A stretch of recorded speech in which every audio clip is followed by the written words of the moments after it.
Okay, I'm about to get started with the mold making process. I've taken my Chavant oil-based clay and first I coated it with just this extra can of satin Rust-Oleum. Color doesn't matter, it's just to seal the oil into the clay. And then I use the Ease Release 200, and that'll just help pull the silicone up. It's not completely necessary, but it'll help separate some of the small details. Although one warning about this, whatever you use as a mold release will end up, in your cast. So you'll have to use some acetone or sandpaper or something to make sure that you don't have any mold releases like in the final product that you're going to paint, because then the paint won't stick. If it's just going to be a solid cast color, it doesn't really matter, but it's something to keep in mind. I'm getting started here by mixing up the Mold Max stroke. You want to weigh that out as per the directions. And you don't want to add any thickener on this first layer. You want it actually quite liquidy so that it fills into all the little tiny cracks. So you want to spend some time on this first coat kind of dabbing your brush into all the little crevices and make sure you don't have any air pockets, because this is what is going to be your final mold and pick up on all your detail. So you want to make sure that this layer is right. And you don't have to worry about it being thick at this point. You just want coverage, and you just want to get all those little air pockets out. Come back. I'm going to do 3 layers on this one. For something this size, that's good enough. Obviously something that's bigger, you're going to want to go thicker. And on this 3rd layer, I add in the Thivex.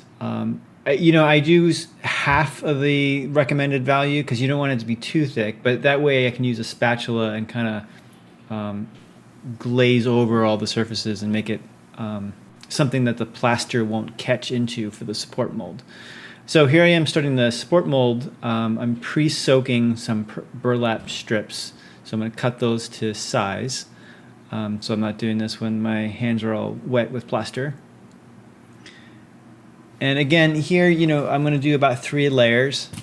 I add the Hydrocal Plaster down first. So I make a complete, saturated bed of that, and then I'll add in the strips of the burlap soaked in the plaster. And as always, you always want to add plaster to your water. And of course, there are other materials that you can use for your support mold.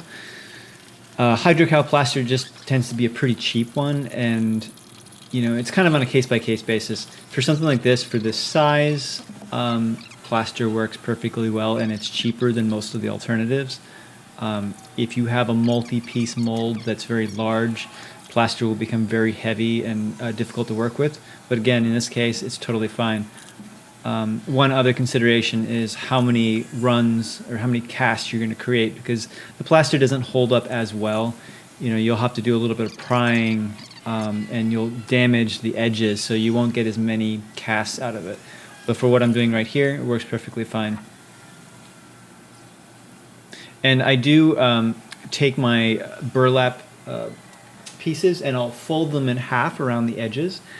Because you can't really sand burlap that's been soaked in hydrocal. It just kind of gums up. So that edge you'll probably want to be as close to as finished as possible. So a folded edge works a little bit better than all the loose fibers.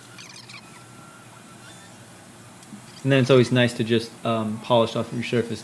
If you get a wet sponge after the plaster starts to knock off, you can actually polish your surface down to kind of almost a glassy surface,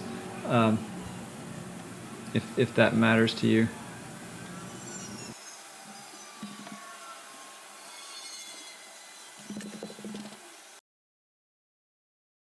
Here in this particular bas relief, there's a wood frame that I need to pry away. Unfortunately, it's pretty stuck to the plaster, so it's going to take a little bit of chipping, but that's usually the case. It just kind of works slowly and methodically.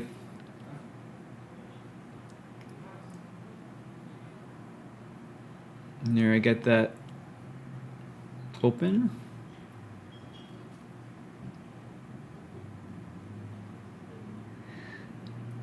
So the plaster will come away from the mold max, no problem. Here I'm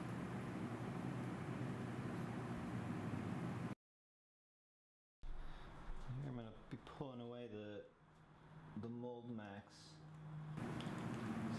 And so here I'm peeling away the mold max stroke.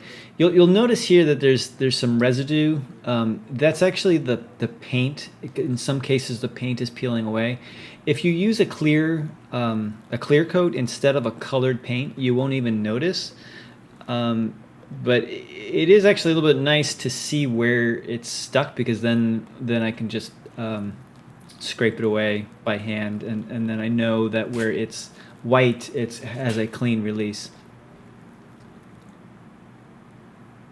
And sometimes if there's an undercut, you might pick a little piece of clay up.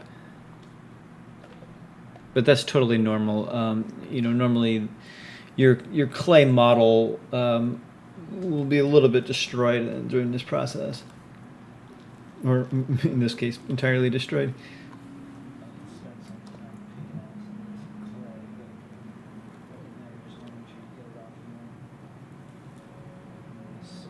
If you were doing this on something that wasn't clay, like if it was already another casting, you wouldn't really have this issue.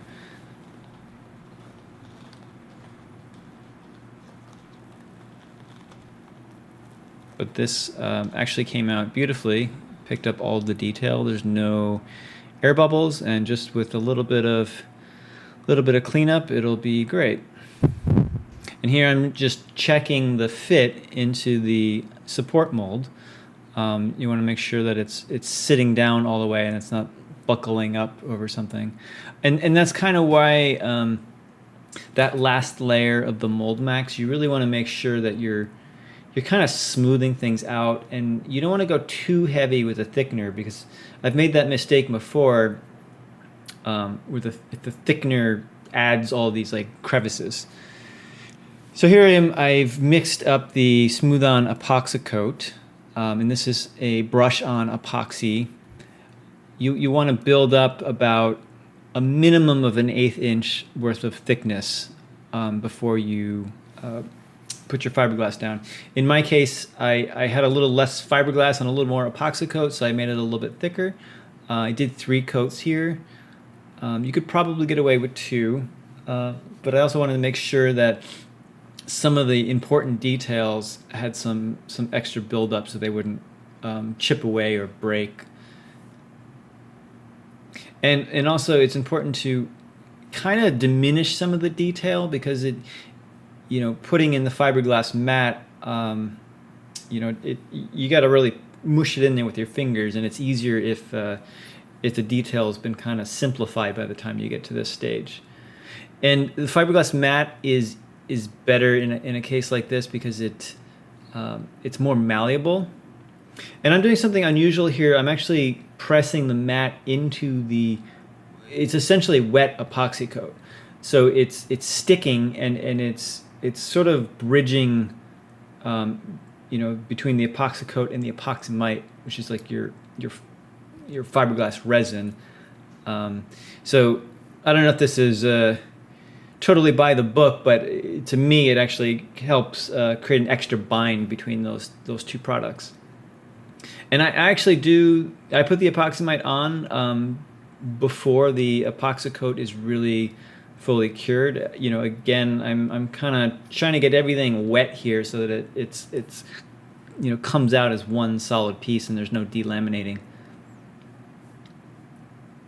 And this is one of the time-consuming portions where you really just gotta keep dabbing and dabbing and dabbing and make sure your fiberglass is really sunken into all the recesses.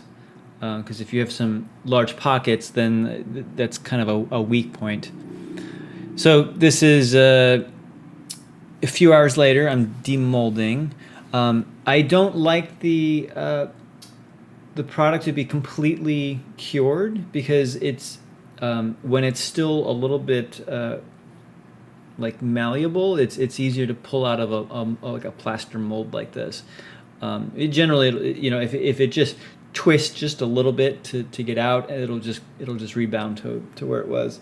Again, that may not be totally by the book, but you know, if you're doing like these 1 or 2 pulls for a mold, it works perfectly fine. And then here I'm peeling away the Mould Max stroke. You want to make sure that you peel the edges first so that you don't create any tears. That worked quite well. And again, before this is totally dry, I'm going to use some tin snips to trim away the fiberglass excess.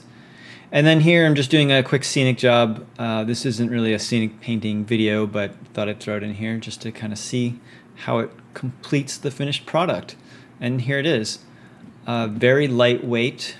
This is going to be a film prop, and we're going to carry it out into the desert, so it's got to be something pretty indestructible. Hope you enjoyed that.